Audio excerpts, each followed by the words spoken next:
Hello everyone, a very pleasant day to you. I hope your day has been going great. I remain your humble host, Becky Usoro. It's that time of the show, Citizens Dialogue, on First Next in Port Harcourt, where we discuss trending and interesting political topics. Joining me on set to have this conversation is King Sujalo.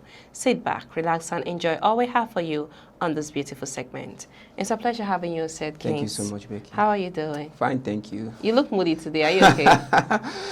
So I love the smile. Of course. Yeah. Thank you so much. And then we're almost entering the Christmas. So Yeah. let's say Merry Christmas in advance. Of course, Merry Christmas in advance. Indeed, the usual greetings. Okay, Yeah. that's awesome. Let's head straight to the story for today.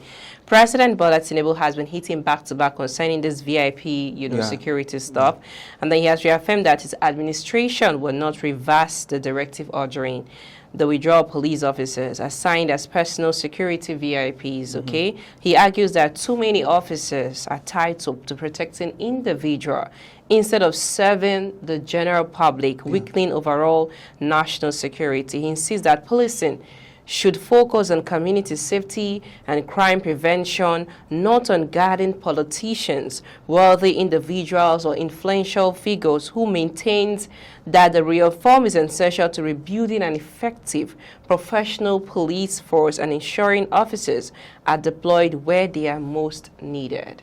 You know, this idea, I don't know if it's really a welcome idea for me. Like, even if you withdraw the VIPs that are, like entourage to some persons, securing or guiding people, is it really going to help in anything that has to do with insecurity in the country? Now, if you look at this motive of the president, I think so far in his administration, this is one of the orders he has really made that I would say it makes sense. It's something, he has really done something, this is one of the welcomed development which the president has implemented. You understand? Looking at our security forces trying to attach themselves with one particular person, or because they are a prominent figure in the society, it's uncalled for. You say it's too much. Yes, these VIP personnel needs bodyguards, for security purposes. We all know about that. But they should, at least it should have a limit. Of course, it's too much. Exactly. Now, the president should also, implemented this on VIP, on those who are prominent people. He should also implement it in his own self. Now, looking at... but he's the president, of course. No, I'm not. I don't mean his own self now. And just, I'm talking about, I think there's a viral video that was... Thank you. That's what I'm heading to. Now, looking at the statement of the Wole Soyinka, who stated in an event, stated about his own son, carrying battalions along with himself. Now, if you look at the rate of multitude of security personnel following just one man, this is the son of the president, who I don't think has a prominent office, is dealing in the country right now. Why should a battalion of military of police personnel just be escorting just one man, all because you are the son of the president? So if the president is implementing that on VIPs, on high-profile personnel in the society, please take that also, take that law into your own household too. I don't think there is any right for the son of the president should be moving around with such convoy. Even if you look at that video very well, you will discover that even if convoy that went along with his son, even the president himself don't even take such. So it should be implemented in all ramifications of the country, in the household of the president and outside. Now, just like I said earlier, is a good one because the police folks' duties are to protect lives and properties, not to protect a single person because you are working, or you are a minister, or you are working for the government, or you are working for the people. Yes, and he has given a directive that they should go to the CDC, or to get safeguards from that particular institute. And the president also made it clear that if it is very, very important, you should get clarification from him himself. So I think these orders, I think these commands from the president, it's a good one at this end, but it should be fully implemented in all ways. Okay. We hope that we hope to see whatever it might be the reason. Yes, the result, the outcome. If they are fully withdrawn, if the menace happening in the country, if the insecurity and thereabout comes to an end, that is what Nigeria wants to see. Thank you so much. Activist Deji Adeyanju has sparked controversy by claiming that Peter Obi, the former Labour Party presidential candidate, will eventually support President Bola Tinubu in the 2027 election.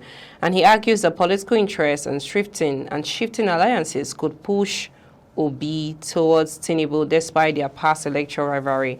He said he would not support the former Anambra state governor under any circumstances. Of course, we know he's one of the people that have never been supporting, Peter Obi. Yes, the fact being among an advocate right group and being a prominent lawyer and an activist doesn't give you the right, or she don't warrant you to speak the mind of other people because of brief beef. Yeah, I think misunderstanding you are having with that prominent politician. I think one of the reasons why I feel one of the reasons why he's bringing out this statement right now is concerning the defamation lawsuit that the former Anambra state governor signed against it, which involved 1.5 billion, about his criticisms on the former Anambra state governor, that is Peter Obi, on social media and all of that. Now, you shouldn't bring your beef into public interference and all of that. This is what you people ought to settle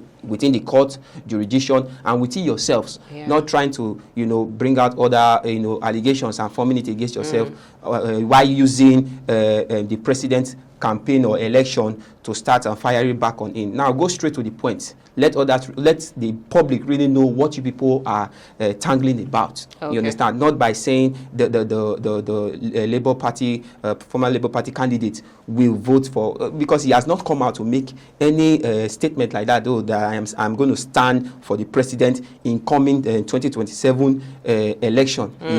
Peter Obi has never for once done that. Fine, they may be in good terms, separately or privately, but he has never made it publicly that, I'm going to stand with the president, just like the likes of Nyesom Wike. He didn't say that. So I think this Adeyanju should restrict his statement by trying to speak on the mind of Peter Obi. I don't think that is a matured way of doing something as a prominent lawyer. This is you're trying to give a voice to someone who has not really come out to make such statements. Thank you so much. It's still the show Citizens Dialogue on First News Port Harcourt. Let's go for a short break. I am Becky Usoro. Still here on set with me is King Sajalo. Please stay with us. Welcome back to the show, Citizens Dialogue on First News Port Harcourt. I am Becky Usoro. I hope you're having a great time with us. Here on set with me still is King Sajalo. Kings, let's move into Rivers State. Okay, still concerning the defection of Fubara. Yes. A lot of persons have been coming out, to just express their personal opinion. Exactly. And then the national youth leader of the South Comrade, Savior Imiabe, says Fubara's defection to APC will bring more development to Rivers youth. And then I'm saying that does it really matter if you're in APC or PDP? Does it really have anything to do with the development of the youth? So when he was in PDP, is it that there's no youth development, or there's really nothing he has done for the people of Rivers, the youth in specific? The most minds of Nigerians precisely, really relent on that aspect. When a politician is in a party, that will determine the ruling party in the nation. Yes. Like we have APC now, is ruling the country. Exactly. They feel that will determine the growth or the well-being of the state. You understand? But it's not supposed to be like that. Exactly. Now, let me take the case of the Osun State Governor, Adeleke, for instance, defecting to the APGA now, and we all know that he's going to run for the 2027, I think the upcoming governorship election. Accord. Yes, Accord Party, no APGA. Yeah, Accord Party, thank you. Yeah. Now, if you look at most comments on social media, people will say, he's not going to win the election because he does not have a backing. He doesn't have a strong backing. That Accord Party is weak and